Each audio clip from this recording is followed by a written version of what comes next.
Let's make those recipes JSON files and let's add a custom recipe type to our block entity. If you want to go deeper, the 26.x modding courses are linked down below. 30 plus hours covering complex block entities with fluid and energy handling, custom mobs, custom networking, and even custom biomes and dimensions. Everything you need for 26.x all in one place, linked down below in the description. Alright, we found back to once more, and in this tutorial we'll be making a custom recipe type, meaning no longer will we have the recipe over here hard-coded to be from raw fluorite to fluorite, but rather we're going to make it so that we can read in a JSON file, and that's going to determine the recipe. That's going to be really freaking cool. That's going to be sort of this tutorial, and the next tutorial we're also going to add the data gen for that recipe type, so it's going to be super freaking cool. But let's start off with the recipe type itself. In the tutorial mod package, we're going to make a new package called recipe. There we'll make the mod recipes class. There we go. And then we'll also make the custom package inside of it with 2 classes.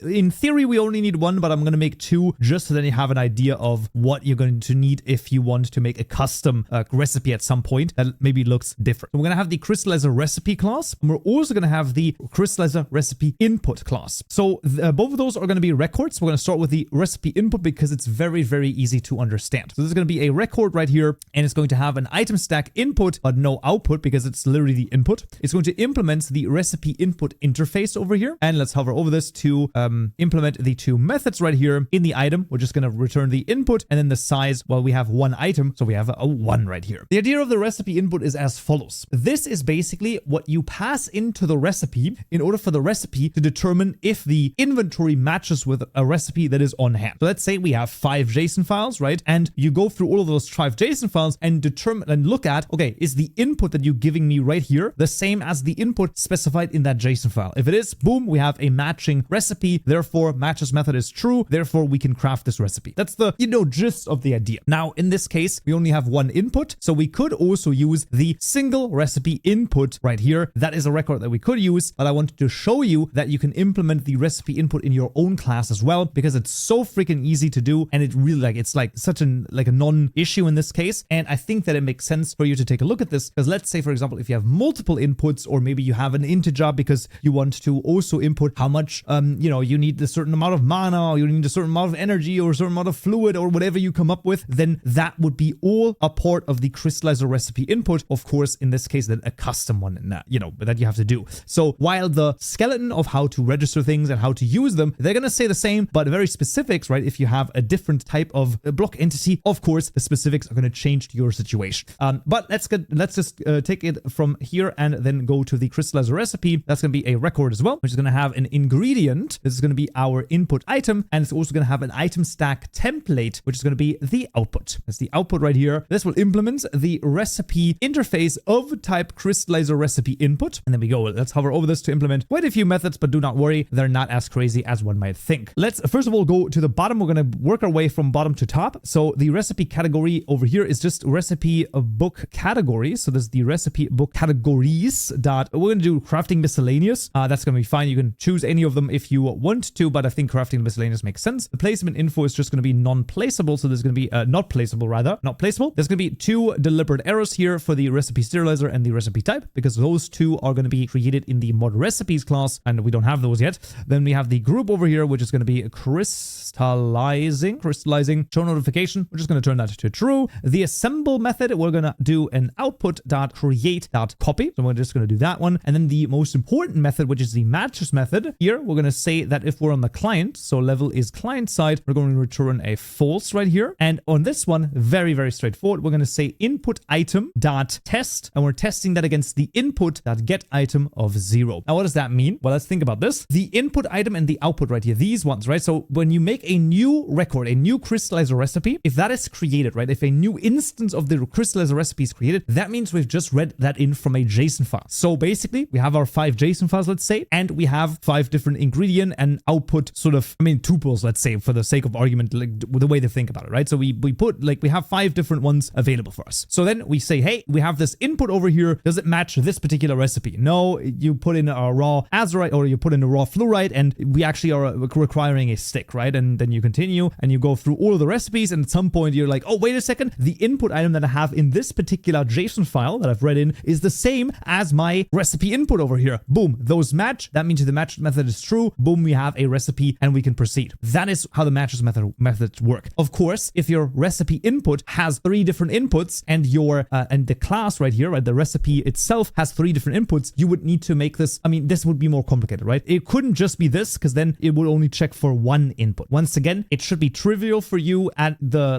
Java level that you should be at following this for you to adapt it. If you want a multi-input block entity, you should be able to do it. Right, and then the last and final step here is the codec and the stream codec. We'll copy both of those over, but I will explain how they work, and you're going to say, you know what, they're not as crazy as you might think. So we've talked about the stream codec before when we were talking about networking, specifically the packet right here, just to freshen you up over here. So a codec is basically used to read in a JSON file and then create a Java object from that, or you can take a Java object and make it into a JSON file. And the cool thing is that that's going to be exactly the thing that we're going to use right here. And the stream codec is the same thing, but it turns it into bytes in order for network traffic to be feasible, basically. And this is how they're going to look like. Now, let's just separate them out a little bit, and you can see, so the stream codec is the exact same thing that we've seen in the networking, right? So ingredient, we say, hey, this is an ingredient for a stream codec. Then we pass in the input item, which is the ingredient of our crystallizer recipe. Then we say, hey, we have an item stack template over here, and that is our output. And then we make a new crystallizer recipe. So for the stream codec, there's nothing really new going on here. For the map codec,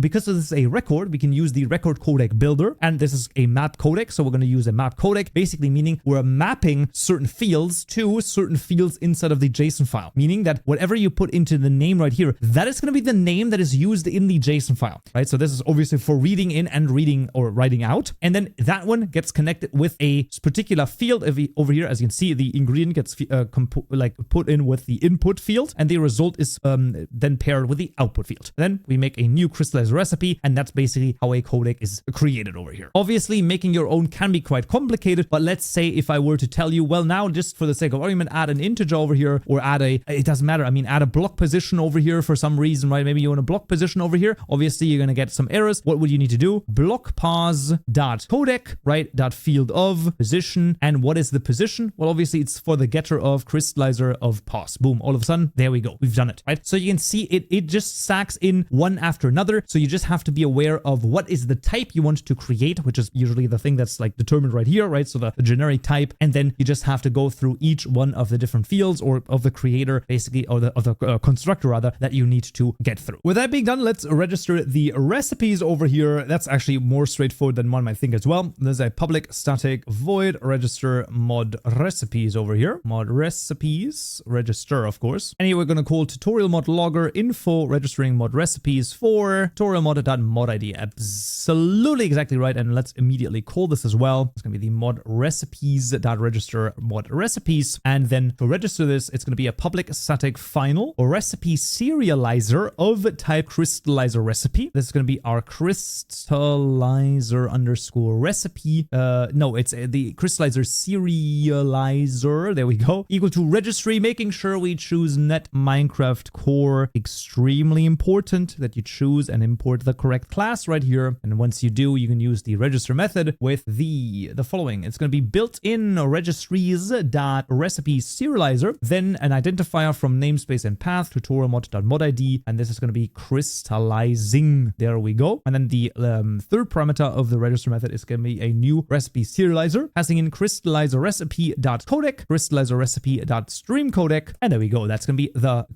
serializer done. And the second thing is the recipe type over here of crystallizer recipe. No, not of the input, but of the recipe itself. There we go. And this is the crystallizer underscore type equal to registry.register. This is going to be, and then not, I think that this is going to work. Oh, this is not going to work because it's the default namespace, is it? Yeah. Well, that's a real shame. That's the real bummer right here. Yeah, it's not going to parse that out. If this was parsed, then it would work, but that's okay. So we do need to do the normal stuff. So it's going to be registry.register built-in registries.recipe type, and then this is going to be an identifier from namespace and path to mod mod ID with crystallizing as its name once again. And then here we're going to make a new recipe of type crystallizer recipe, and we're going to overwrite the toString method. I don't think that this is necessarily needed, but I have done it forever now, so I don't know, because it is because the recipe type itself is an anonymous class, or rather it's an abstract class, so we need to make it an anonymous class to implement something, or it's an interface actually, so we do need to do that one way or another, but there we go. That's okay. That's going to be this. Of course, as always, all of the code is also available to you down below. I don't even know if I need to mention this anymore. I mean, every time the GitHub repository is linked down below, so you can just double check it from there. But then we can go in mod recipes.crystallizer serializer over here, boom, boom, boom, and then here mod recipes.crystallizer type. Very straightforward. Now we have the recipes created, or rather the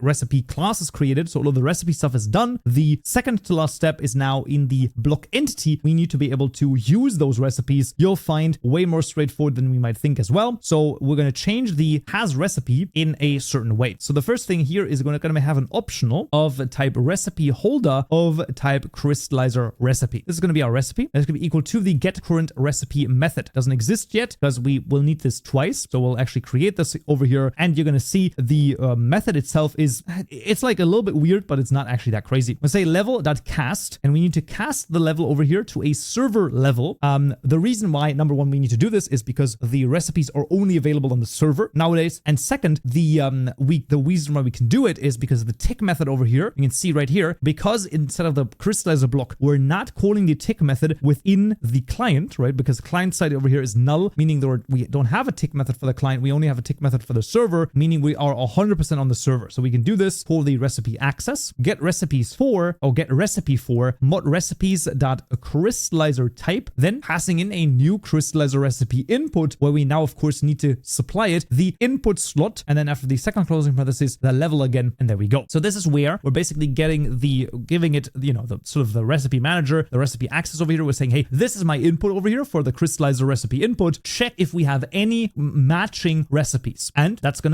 what the recipe access is going to sort of put into this optional, right? So if we have something, then optional is going to be present, but we want to do recipe.isEmpty over here, and if it's empty, we're going to return a false. We do not have a recipe. Now we no longer need to check for the input right here, because that's done via the recipe holder, right? This is what the recipe holder does, so we don't need to check for this anymore. And also, we don't want to hardcode the recipe output anymore. Instead, we want to say recipe.get.value.assemble, and then passing in the crystallizer recipe input over here, inventory.get, passing in the input slot, and there we go. And that's going to get us our output. Now, the same thing we actually wanted to do in the craft item method as well, because, well, obviously we need the output here too. So we're going to do the same thing. We don't have access to the recipe, so we're going to do the same optional right here, and all of a sudden we have the output here as well. And this is the only things that we need to change, because we've done some really good work abstracting the methods before. The change from doing it hard-coded to going to the recipes is freaking simple. I mean, it's unbelievable, right? It's 2 lines in the craft item method, it's 1 additional method, and then a couple of lines in the has recipe method. The rest stays all the same, and that's how you should try to, well, basically program as well, right? This is why I think this is a really, really cool example of this, of how if you make a system versatile enough, right, you go through the logic at a high level. It doesn't really matter what it means to have a recipe. That can mean any of 100 different things, but we can expand on this later, and the tick method itself, like the real logic of it, doesn't really change. Right, having done this, we now of course need our JSON files as well. Now I have those prepared, and you will be able to of course also download those. Those go in our resources folder. I'm going to make a data folder over here, then a new directory called tutorial mod, and then inside there a new directory called recipe. And those are going to be the 4 different JSON files. So that's going to be all from crystallizing. You can see Android, fluoride, nether star, and strawberry. And the idea of course is that those are going to be downloadable for you. You can take a look at this, right? So we can see here, this is crystallizing for the type of recipe type. Then a raw fluoride is the ingredient. So this is our input, and we're going to get 3 fluoride out of it. Important point, of course, that the JSON files that we have right here will be data gent in the next tutorial. Do not worry, but for the time being, we're just going to keep it like it is. This is the recipe type created. So I would say let's jump into the game and see if it crafts. Alright, fans, back in Minecraft, and let's just take a look. First of all, if the raw fluorite still works, and that still works, which is obviously a very, very good sign, and it even gives us 3 fluorite. Absolutely fantastic. Now, raw iron does nothing because there's no recipe with raw iron. However, a stick that is going to yield us exactly 2 end rods over here. Absolutely fantastic. Even dirt is going to yield us something, and even strawberries will do something. So dirt obviously can get us another star, because why the frick wouldn't that be the case, right? Obviously, that is a very sensible recipe over here. And then for the strawberry, that's going to give us 2 rice shoots. So this is obviously incredibly freaking cool. And there we go. Now we can even expand the system by adding more JSON files and just making all sorts of crazy recipes. Obviously, these recipes should not be just taken one-to-one. You can, of course, use them for testing purposes, but in an actual mod, they should definitely be removed because they are definitely not a smart idea in this case. Regardless, though, that is custom recipe types over here added to Minecraft. Oh, it's going to be so cool, okay? As always, all of the code is available to you down below, but that's going to be for this tutorial right here. I really hope you found this useful and you learned something new. And thank you for watching. And also thanks to all the patrons and the YouTube members. Don't forget, if you join as a Stormbreaks member on YouTube, you can get up to 14 days of early access, including this video right here. We'll add the recipe data gen as well. Hope to see you there. So, yeah.